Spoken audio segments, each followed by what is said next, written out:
mengkritik berbagai kebijakan, bersuara tentang apa yang menjadi keresahannya. Walaupun saat ini ya luar biasa power of netizen kita. Yang notabene adalah anak muda, ketika misalnya ya tanda kurung kemarin ada tagar buat percuma lapor polisi. Ya kan ada tagar misalnya panggilan darurat yang kemarin itu kan itu cukup besar. Saya melihatnya gini Mbak, jadi untuk sukses dalam politik ini kan ada dua hal.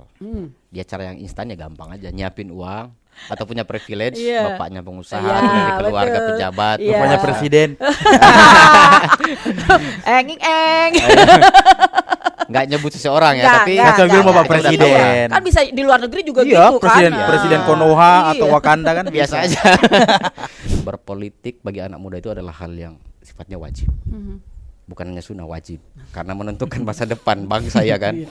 Menentukan kita mau jadi apa ke depan. 20, 50 tahun ke depan. Ya kita generasi milenial ini, Mbak.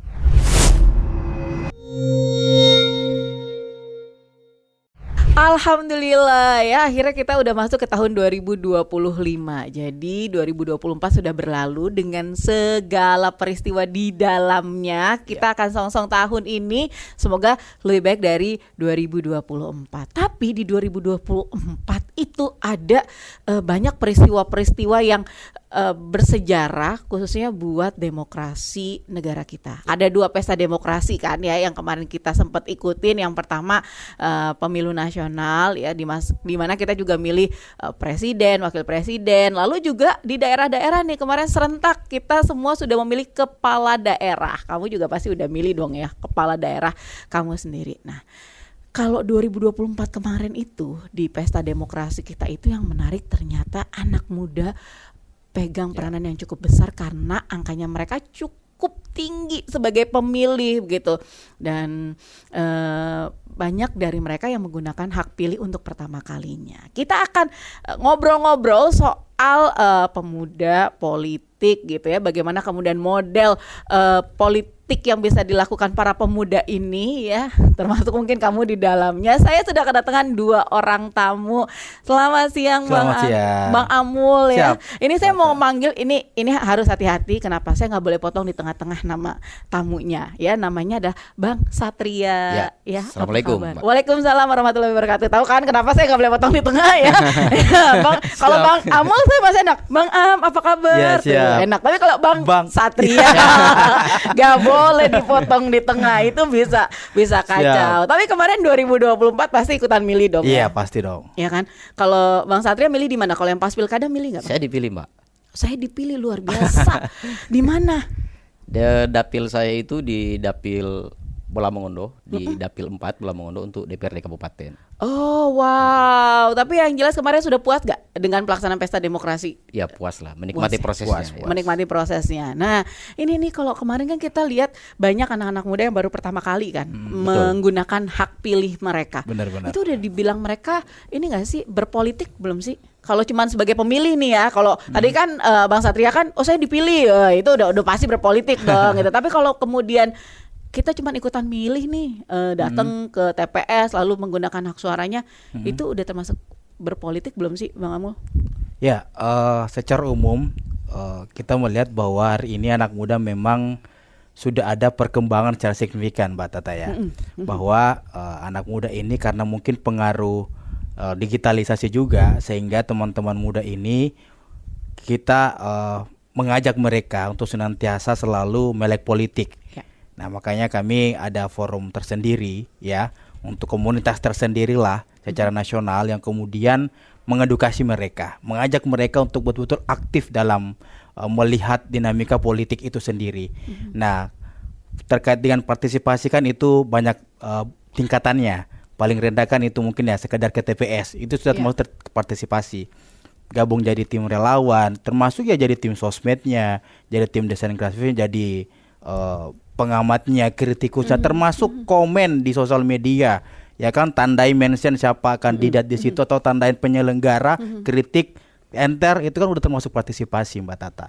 selemah-lemahnya iman dalam berpartisipasi. Menggunakan hak pilih. Benar. Ya gitu. Tapi kalau misalnya memang lebih besar lagi peranannya ya bisa dimulai dari itu tadi mengetahui lebih jauh ya soal bagaimana kemudian entah penyelenggaraan di daerahnya, di wilayahnya, atau ya lebih jauh tadi mungkin gitu ada nih yang udah mulai cari-cari, Bang Satria itu gimana nih track recordnya, gitu ya. Tapi kenapa sih kalau menurut Bang Satria kita sebagai generasi muda gitu itu harus kayak ikut atau terjun juga ke politik? Seberapa besar kemudian generasi muda ini bisa membawa pengaruh terhadap proses demokrasi di negara ini? Seberapa besar? Coba saya dari Bang Satria Jadi dulu. dari sejarahnya Mbak ya, Indonesia ini terbentuk, dideklir itu juga karena andil anak muda.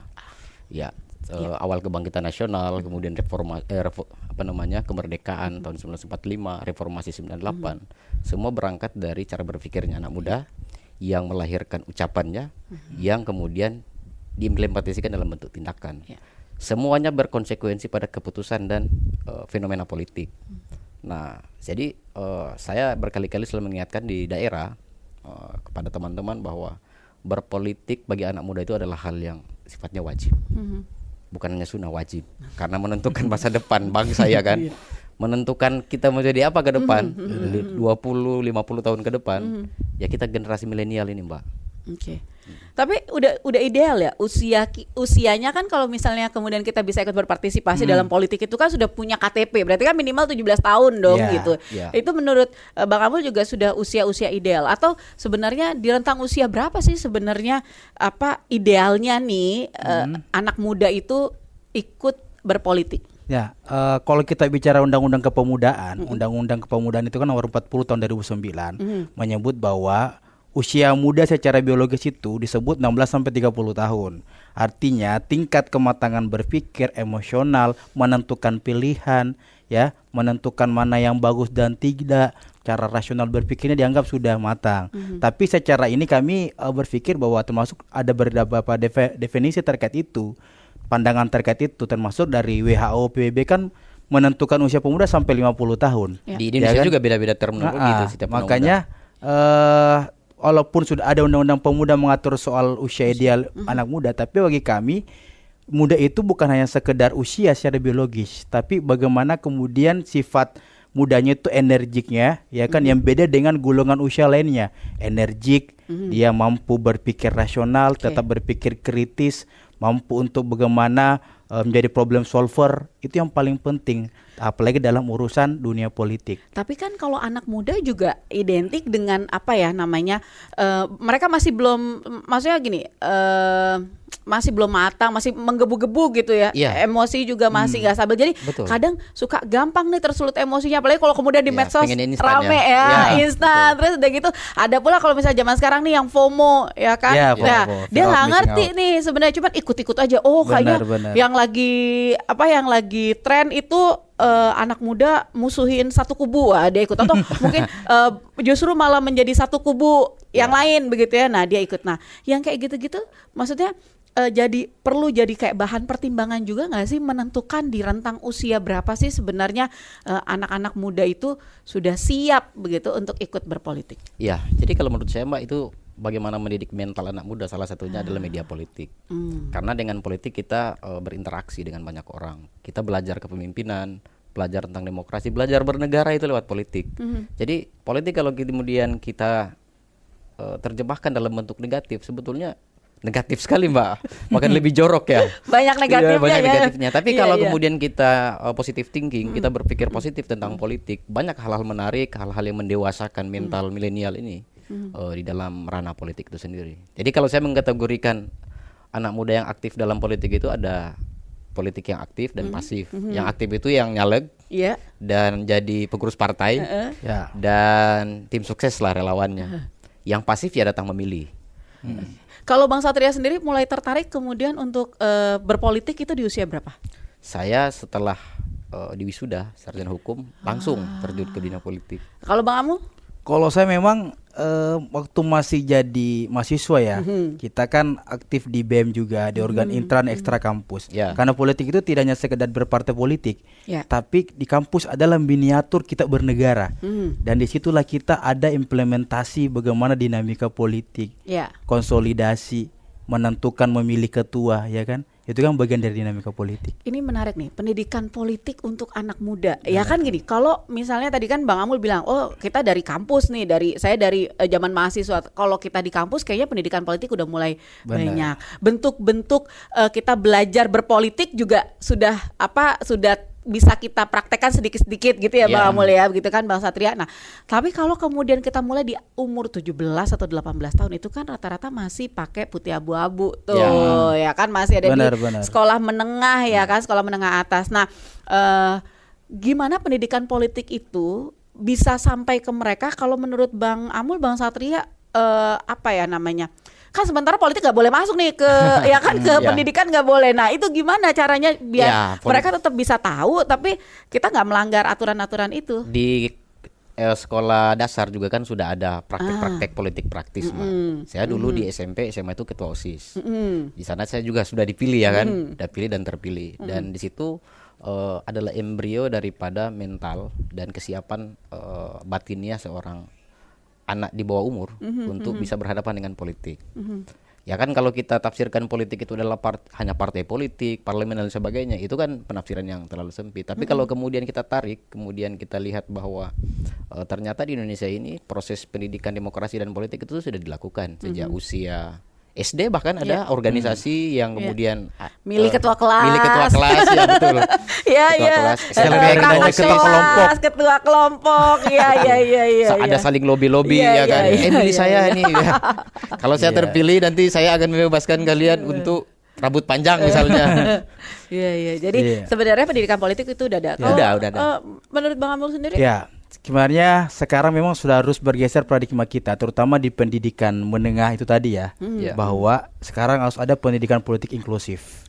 Inklusif dalam artian itu setara dan bisa mengakses untuk semua, baik itu teman-teman anak-anak muda, adik-adik kita yang di sekolah menengah maupun yang disabilitas, yang kelompok mahasiswa, yang perempuan, kelompok masyarakat adat. Ini sudah harus inklusif. Jadi pendidikan politik itu sudah harus setara dan tidak hanya bicara soal bagaimana ketatanegaraan dan partai politik semata. Tidak hanya sekedar bicara soal ketika mau momen pemilu baru dia didatangi untuk bagi-bagi kalender, bagi stiker. Tapi yang paling penting adalah penguatan pondasi mereka, mindset mereka bahwa politik itu penting kan, ini menentukan hajat hidup mereka. Karena akan ditentukan oleh para legislator kita yang menentukan kebijakan tentang masa depan mereka. Mau dibawa kemana, tentang harga kota, harga beras, sehingga termasuk harga pembayaran sekolah. Ya kan, jadi sehingga ketika pendidikan politik inklusif ini kita galakkan untuk semua setara, sehingga ini wajib untuk kita masukkan, termasuk di komunitas kami saat ini yang Forum Nasional ini. Kita berharap bahwa kita ingin ada pemerintah ini betul-betul menggalakkan pendidikan politik inklusif bagi semua. Pendidikan politik inklusif itu bisa ngedorong juga nggak sih nanti anak-anak muda itu mereka tahu nih bukan cuman bagaimana cara berpolitik, tapi apa misi yang mereka bawa juga. Gitu. Betul. Itu juga nanti bakal masuk ke situ. Karena kan kalau misalnya teman-teman mahasiswa bisa nih mereka menyampaikan, oh ini jangan dong naik PPN-nya gitu. Karena mereka tahu. Tapi kalau anak SMA begitu kan mau nyampein apa ya gue, terus kenapa ya mesti begini gitu. Ya itu berarti emang itu sangat penting juga untuk membangun. Kemarin ada loh di kami di Makassar itu sempat ada kayak dia demo kecil-kecilan. Jadi menuntut ada seorang salah satu sekolah di Makassar, seorang guru yang mungkin dianggap tanda kutip melakukan pelanggaran ya. Jadi dia di lapangan itu melakukan demonstrasi kecil-kecil menggugat gitu. Ini kan suatu praktek yang baik untuk demokrasi kita. Artinya kalau tidak sesuai dengan konstitusi ataupun norma dan etika yang ada, dia harus sampaikan secara lugas dan sesuai dengan apa yang telah dilindungi oleh undang-undang. Tapi kalau kemudian pendidikan politiknya itu untuk anak-anak di bawah umur, di bawah maksudnya di bawah 20 tahun lah, yang masih 17 atau 18 ya, masih ada di sekolah menengah gitu, itu juga termasuk kepada guru-gurunya nggak? Karena kan gurunya juga berarti harus diberikan pemahaman yang wajib, sama dong. Ya. ya kan? Ya betul. Jadi pendidikan politik sebetulnya, apalagi politik inklusif yang kemudian akhir-akhir ini banyak yang bergiat untuk melakukan itu. Itu juga harus dilakukan di tingkatan kelas belajar di sekolah-sekolah. Kalau di di kampus itu kan sudah pasti. Karena pemikiran mahasiswa sudah kritis, kita juga pernah dari sana. Dosennya juga kan ngerti Dosennya juga sudah mengerti bagaimana kemudian, apalagi mahasiswa hukum. Benar. Mahasiswa sospol juga itu pasti ngerti. Langsung Tapi bagaimana langsung praktik. bagaimana dengan teman-teman yang masih di adik-adik kita yang masih di SMP, SMA, apalagi SMA udah masuk usia memilih. Jadi gurunya juga harus betul-betul memberikan pemahaman. Jadi di mata pelajaran PKN itu harusnya lebih kritis lagi. Bahwa kalian di umur 17 tahun sudah memilih, itu adalah bagian daripada menyalurkan hak konstitusional warga negara. Jadi karena politik hak konstitusional warga negara itu harus disampaikan sejak dini kepada adik-adik kita di SMA. Kalau menurut Bang Amul, Bang Satria begitu ya. Pada akhirnya nanti kalau pendidikan politik inklusifnya ini berhasil, dia bisa membawa manfaat seberapa besar sih buat kemajuan proses atau kemajuan demokrasi di negara kita? Pasti.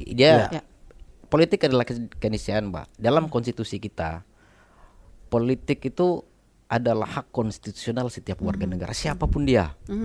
Mau dia anak baru lahir atau dia sudah sudah usia dewasa, itu memiliki hak politik karena itu adalah hak konstitusional yang memang wajib diberikan oleh negara. Sehingga politik inklusi itu adalah sebuah kewajiban yang memang harus diimplementasikan oleh negara, siapapun dia. Kaum rentan, masyarakat miskin di pinggir jalan, ya kan, masyarakat di pedesaan, itu harus disamaratakan. Tidak boleh kemudian politik itu diberlakukan secara eksklusif. Jadi dan itu juga Mbak Tata, itu sebenarnya menjadi amanat Undang-Undang Dasar. Pasal 27C itu menyebut bahwa seluruh warga negara sama perlakuan dan kedudukannya dalam hukum dan pemerintahan. Jadi ini memberikan makna bahwa itu tak ada diskriminasi. Baik itu dia kelompok rentan kayak tadi disebut, ada teman-teman disabilitas, teman-teman lansia, kelompok perempuan ya, apalagi kelompok perempuan ini, perwakilan kelompoknya Mbak Tata ini kita perjuangkan nih. Kelompok perempuan yang kadang yang kadang selalu dianggap sebelah mata bahwa dia perempuan ini cukup dia urusan domestik aja, urusan seumur kasur dapur aja. Padahal kan perempuannya punya kebutuhan politik yang memang harus diperjuangkan. Orang tua lansia kita, teman-teman buruh, teman-teman pemuda, masyarakat adat apalagi yang kadang kita lupakan mereka. Dan dia juga butuh diperjuangkan bahwa dia punya hak politik untuk hidup, bagaimana dia kesejahteraan mereka, penguasaan aset lahan mereka yang kadang tanda kutip dipolitisasi untuk kepentingan seakan-akan bahwa ini kepentingan negara, padahal untuk kepentingan korporasi dan segala macam. Sehingga saya pikir ketika pendidikan politik inklusif ini mampu kita galakkan, saya yakin dan percaya bahwa demokrasi dan amanat Undang-Undang Dasar yang telah ditorehkan oleh kepada negara ini senantiasa akan menjalankan demokrasi kita secara berkualitas, sehat dan murni, gitu Mbak. Jadi nanti kualitasnya akan jadi lebih baik nih kalau semua jalan. Jadi setara ya. Nah ini Bang Satria menarik nih, kalau Bang Satria kan udah terjun langsung gitu di dalam proses demokrasi tadi. Kalau misalnya anak muda tuh memang punya banyak kekuatan. Mereka itu tadi masih mereka adaptif, betul. Mereka dinamis, begitu ya. Terus juga kompetensinya, rekam jejaknya mungkin juga bolehlah dilihat. Kalau seperti abang-abang ini saya yakin dari zaman masih mahasiswa juga udah pasti udah ikut. Tapi kemudian kita juga lihat kan proses dari bawah buat bisa ada kemudian sejajar dengan politisi yang handal sekarang kan juga butuh waktu gitu, butuh pengalaman, butuh jam terbang kan. Harus survive. Nah itu itu gimana caranya supaya kemudian anak muda bisa survive gitu ya. Terus udah gitu bisa mengatasi itulah tadi, kalau kemudian ada di dunia politik itu mengatasi bukan kesenjangan mungkin, tapi kan kualitasnya tentu berbeda dengan yang sudah senior kan gitu. Gimana? Politik itu kan passion juga kan bagi setiap personal. Jadi tidak semua juga orang terlibat langsung dalam politik. Kalau saya tertarik, Mbak, tidak semua mungkin anak muda bisa tertarik, tapi kami dari mungkin dari pengurus partai politik ataupun dari penggiat dan pernah berpikir bagaimana negara ini supaya lebih ideal, pasti tertarik dong masuk politik. Untuk apa? Tentu untuk melakukan sebuah perubahan. Perubahan yang kami maksud itu adalah perubahan yang ke arah lebih progresif untuk bangsa dan negara.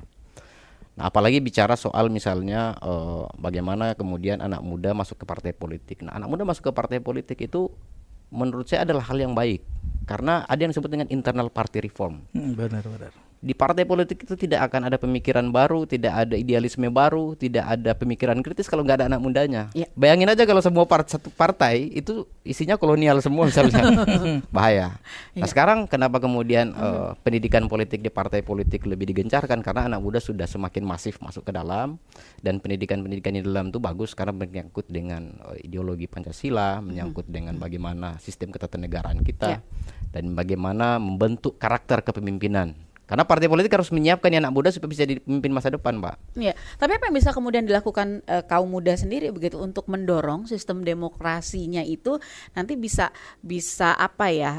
Tadi itu ada pendidikan politik yang memang inklusif buat kita tuh selalu kemudian secara atmosfer demokrasinya juga bisa buat anak-anak muda ini berada di dalamnya. Nah, apa yang bisa kita lakukan sebagai kaum muda? Saya coba Bang Satria mungkin. Saya dengan Bang Amul itu ketemu dalam satu komunitas, satu organisasi politisi muda ya. Nah, kami beberapa tahun ini sudah melakukan banyak kegiatan, banyak agenda dan salah satunya itu adalah judicial review di Mahkamah Konstitusi. Kami memohonkan kepada Majelis Hakim bahwa pembatasan periodisasi anggota DPR itu perlu. Kenapa kemudian harus dibatasi oleh negara? Biar gini ada generasi. Karena di semua jabatan di bangsa ini di sistem ketenagaan kita itu cuma anggota legislatif, nggak ada periodisasi, nggak ada batasan, Mbak. Sejak dia boleh dipilih sampai dia tua misalnya, nggak ada masa pensiunnya itu. Beda dengan presiden, wakil presiden, 2 kali pilih, gubernur 2 kali pilih. Benar. ASN juga ada batasan ya kan, pejabat birokrasi. Tapi legislatif nggak ada. Nah, menurut kami tidak ideal. Artinya ada hal yang bertentangan dengan konstitusi, ada norma yang kemudian menurut kami perlu dikritik oleh konstitusi. Kalau memang bertentangan maka MK wajib untuk memberikan batasan terhadap.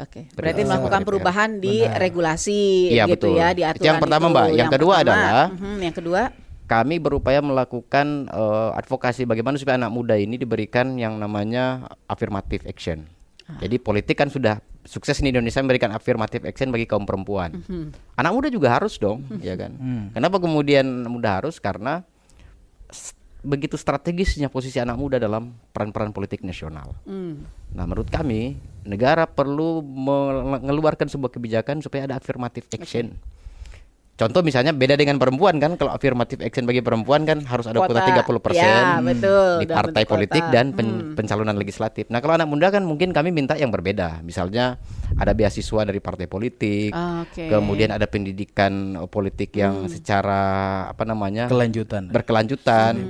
Dan lain-lain, memberikan fasilitas-fasilitas tertentu bagi anak muda. Kalau saya sendiri tadi kan Rudi sudah menyebut bahwa bahwa ada Rudi Satria soalnya. Satria.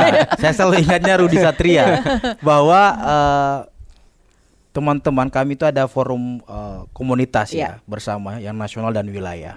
Ada di beberapa wilayah juga perwakilannya. Setelah advokasi, tadi juga disebut kita mendorong secara regulasi. Yang paling penting memang juga adalah kolaborasi lintas sektor. Ya, ini paling penting yang jarang sama sekali kita gunakan, ya kan? Apalagi saat ini presiden kita dan wakil presiden Prabowo Gibran mendorong yang namanya Astacita. 8 Astacita ini salah satu poin pentingnya adalah membangun pembangunan sumber daya manusia. Dan jika ini terwujud, saya yakin dan percaya Aswacita, salah satu poin Aswacita dari apa yang menjadi visi misi Prabowo Gibran saat ini selama 5 tahun yang akan datang, pembangunan SDM itu yang paling penting adalah kolaborasi dan sustainable, berkelanjutan, terutama dalam hal pembangunan manusia dalam hal demokrasi dan pendidikan politiknya. Makanya paling penting adalah kenapa kami katakan kolaborasi lintas sektor secara inklusif, pemerintah, swasta, ya, kaum marginal, kaum rentan, NGO, CSO, ya kan, termasuk media, termasuk ya media kayak RRI ini, ya kan, itu penting untuk bagaimana kemudian mengedukasi seluruh stakeholder bahwa pentingnya kolaborasi untuk mendorong kualitas demokrasi kita, kualitas partisipasi seluruh elemen termasuk teman-teman muda dan teman-teman kelompok marginal gitu Mbak Tata. Ada ukurannya nggak? Kalau misalnya begini, sekarang aja kalau yang tadi kan gitu ya, kalau perempuan gampang nih, misalnya dari aturan harus 30% terpenuhi, tapi itu pun masih banyak yang ribut. 30% nanti terpenuhinya cuma kuotanya doang nih, cuman kita bicara kuantitas, kita belum bicara kualitas kan. Begitu ya. Hasilnya belum tentu 30% kan. Nah, itu aja belum kesampaian tuh ya kan 30%, tapi kan itu aja masih dipertanyakan kualitasnya. Lalu kemudian kalau buat anak-anak muda nanti ukurannya apa? Kalau kualitasnya memang juga sudah seperti yang diharapkan. Mbak Tata, hari ini terakhir 2024 kan kita lihat bahwa terakhir di pilkada ya Mas Satria ya, bahwa usia Gen Z dan Gen milenial itu kurang lebih di angka 62%. Ya kan, artinya ini cukup besar. Populasi yang cukup besar. Makanya salah satu ukurannya adalah ketika persentase angka ini, kalau di Kemenpora kan ada namanya indeks pembangunan pemuda. Dia mampu mengukur bagaimana, salah satu poin dari indeks pembangunan pemuda adalah mengukur tingkat partisipasi kepemimpinan pemuda yang partisipasi di organisasi maupun dalam politik pemerintahan. Itu ukuran dari pemerintah. Tapi kalau ukuran dari kita secara umum adalah bagaimana kemudian anak-anak muda ini ya mampu terjun aktif bersuara.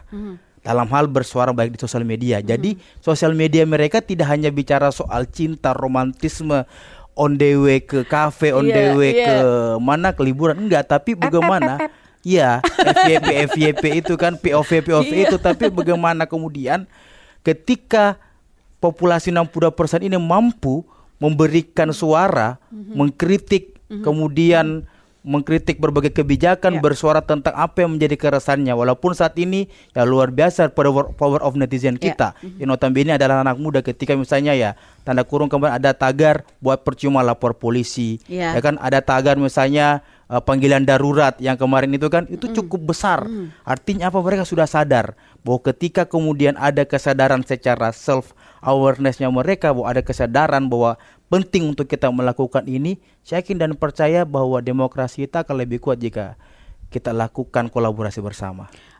Ini gini, kita bicara politik, pasti juga saya selalu dengar itu soal biaya. Ya kan, masih banyak nih yang bilang biaya politik di negara kita tuh besar gitu ya, biaya berpolitiknya besar, makanya tidak semua orang, makanya itu mungkin tadi yang dianggap kemudian menjadi politik itu menjadi eksklusif, padahal sih mungkin bukan eksklusif ya, tapi memang karena biaya berpolitiknya besar gitu kan. Ini yang berpengalaman. Nah itu bagaimana kemudian kontestan. Ya kan, anak muda mengatasi hal itu, karena kan gini, pikir susah lah gitu, gue nggak punya modal gitu kan. Apakah kemudian memang modal itu hanya dalam bentuk uang atau gimana nih caranya menyiasati itu? Saya melihatnya gini Mbak, jadi untuk sukses dalam politik ini kan ada dua hal. Dia cara yang instan ya gampang aja, nyiapin uang atau punya privilege, bapaknya pengusaha, dari keluarga pejabat, bapaknya presiden. Nggak nyebut seseorang ya, tapi sambil bapak presiden. Kan bisa di luar negeri juga gitu presiden, kan. Presiden Konoha atau Wakanda kan biasa aja. Itu cepat, instan. Tapi juga belum tentu bertahan lama Mbak. Tapi kalau kemudian dia belajar dari awal, dia berproses dari awal, kita lihat bahwa banyak pemimpin-pemimpin besar lahir di dunia itu bukan dengan proses yang instan. Makanya saya ingatkan ke anak muda, kalau kaum kolonial masih mempraktekkan money politik, misalnya dalam pelaksanaan politik, maka kita jangan ikut dong. Kita ada fasilitas lain yang dunia udah sediain ke kita kan. Misalnya apa? Artificial intelligence, digitalisasi dalam praktek-praktek politik. Ya masih anak muda yang lebih paham soal itu. Investasinya dalam bentuk yang berbeda ya. Berbeda. Investasi di waktu untuk belajar lebih banyak, begitu ya. Investasi di pemikiran kita buat ke depan begitu. Tapi kendalanya apa sih emang anak muda di kita? Ini ya, saya nggak tahu. Mungkin teman-teman punya gambarannya. Seberapa sih anak muda di Indonesia itu tertarik buat berpolitik? Ada nggak yang punya? Saya tertariknya dalam hal apa aja Mbak ya? Ya tertarik untuk lebih tahu ya, atau misalnya data yang menyebutkan itu. Kalau data riset sih, kebetulan saya aktif juga di lembaga riset, bahwa data riset itu anak muda yang melek politik itu di tahun 2023 ya, data terakhir itu hanya 20,23%. Artinya melek politik dalam artian di sini dimaknai bahwa artian dia mau ikut berpartisipasi, mau ikut komentari dan mengamati tentang dinamika politik. Dan mau gabung di partai politik, mau gabung jadi tim relawan sukses kandidat di pilkada atau pilpres, dalam artian seperti itu. Artinya masih ada sekitar 79% yang memang masih apatis. Makanya kenapa kemudian kita gencar mendorong agar partisipasi politik anak muda ini bisa mampu meningkat. Karena apa? Kami khawatirnya adalah ada istilahnya anxiety politik, tingkat kecemasan berlebih, dalam artian bahwa kalaupun saya nyoblos nih pasti gini-gini aja lagi negara nih. Pasti saya bakal SPP mahal lagi, ngurus kesehatan mahal lagi, bayar obat mahal lagi, jalan tetap banjir, kota tetap banjir. Itu yang disebut anxiety politik. Makanya untuk merubah itu Bang Satria ya, merubah anxiety politik, mindset anxiety politik ini adalah ya udah batasi aja masa jabatan, perkuat pendidikan politik inklusif. Itu dia Mbak Tata. Konten-konten politik di bangsa ini itu belum menarik bagi kaum milenial, Mbak. Makanya kaum milenial atau anak muda yang kemudian menjadi objek, bagaimana menjadi pasar pemilih yang besar bagi para politisi. Politisi itu tersebut yang kemudian belum menyiapkan konten yang menarik bagi anak muda. Yang tua ini musuhnya berbeda nah. Kaum kolonial misalnya, masyarakat atau itu PR buat kita yang muda-muda juga buat menyiapkan itu. Jadi pasti. Makanya kalau kemudian banyak anak muda yang menjadi anggota legislatif, menjadi kepala daerah, dan alhamdulillah sekarang sudah ada anak muda yang jadi wakil presiden. Kita berharap supaya itu lebih memudahkan sebagai karpet merah lah bagi anak muda, bahwa kita bisa berkarya dalam berekspresi, berkreativitas di bangsa ini melalui pemerintahan. Oke, tapi kira-kira nih kan pasti pesta demokrasi itu gak berhenti kemarin, akan terus ada prosesnya ke depan, Insya Allah, gitu ya, Insya Allah. Ini ke depan nih akan semakin baik, atau bagaimana caranya kemudian mendorong agar ke depan ya angka tadi itu ketertarikan anak muda terhadap politik lebih besar lagi, angka kecemasannya berkurang, begitu ya. Terus juga mungkin apa juga yang bisa dilakukan supaya nanti fasilitasnya bisa lebih banyak lagi ya. Pendorong-pendorong yang mereka untuk bisa terjun berpolitik itu lebih banyak lagi. Saya mulai dari Bang. Tadi kita udah sampaikan bahwa Bang Satria juga udah sampaikan bahwa kita yang paling penting didorong untuk adalah memperkuat produk hukum. Regulasi kita harus ada dalam amandemen terhadap konstitusi kita, terutama perubahan terkait pembatasan masa jabatan legislatif. Karena jika ini akan ada terus mindset di pikiran anak muda, apalagi kami yang tidak punya privilege nih, yang tidak punya privilege, bukan lahir dari rahim seorang konglomerat nih, ketika kemudian ada kontestasi politik yang kemudian menjadi kompetitornya adalah itu aja lagi nih, susah nih dilawan nih, ini dia punya duit segepok nih, segudang nih, duit segudang, udah punya program, udah punya ini apa segala macam, nguasain guritanya luar biasa ya kan. Makanya jika ini dibatasi, kemudian semua punya akses, ini disebut inklusif, kesetaraan. Jadi ketika mereka sudah 2 periode misalnya atau 3 periode atau berapapun itu di satu tingkatan, mereka harus naik lompat setingkat lebih tinggi supaya ada regenerasi dan kemudian anxiety politik yang kita khawatirkan itu bisa kita sedikit demi sedikit kita pangkas. Makanya tadi solusinya ada 2. Ubah amandemen konstitusi kita, kemudian adalah perkuat pendidikan politik inklusif. Kalau Bang Satria? Ya, kalau saya menganggap bahwa negara itu harus ada kepastian hukum dalam hal kebijakan, terutama untuk bagaimana anak muda bisa bergerak. Anak muda ini yang menggerakkan mereka sekarang itu adalah aplikasi, game online dan lain-lainnya. Nah, apakah kemudian sekarang ini pemerintah memikirkan ada sebuah kebijakan atau ada cara baru dari pemerintah untuk menggerakkan anak muda? Ya kan? Sekarang udah di daerah digital, di daerah artificial intelligence. Harus berubah berarti ya caranya juga. Jadi, cara sosialisasi politiknya harus gitu keras cara pandangnya, cara berpikirnya supaya betul. Anak muda ini bisa bukan dikendalikan tapi diberdayakan. Kalau dari sisi anak mudanya sendiri apa yang harus dipikirkan? Ini anak muda yang cukup optimis kan gitu, berpolitik gitu. Bang Satria bisa tularkan lah gitu kepada yang lain. Rambut klimis dan optimis. Botak bukan sembarang botak. Gimana Bang Satria? Gimana ya? Saya cuma mengingatkan kepada teman-teman muda di seluruh Indonesia. Di era pemerintahan Prabowo Gibran ini, itu kita akan memperingati hari 100 tahun Sumpah Pemuda. 28 November Oktober 2028 kan. Jadi semangat kepemudaan itu harus kita bangkitkan lagi.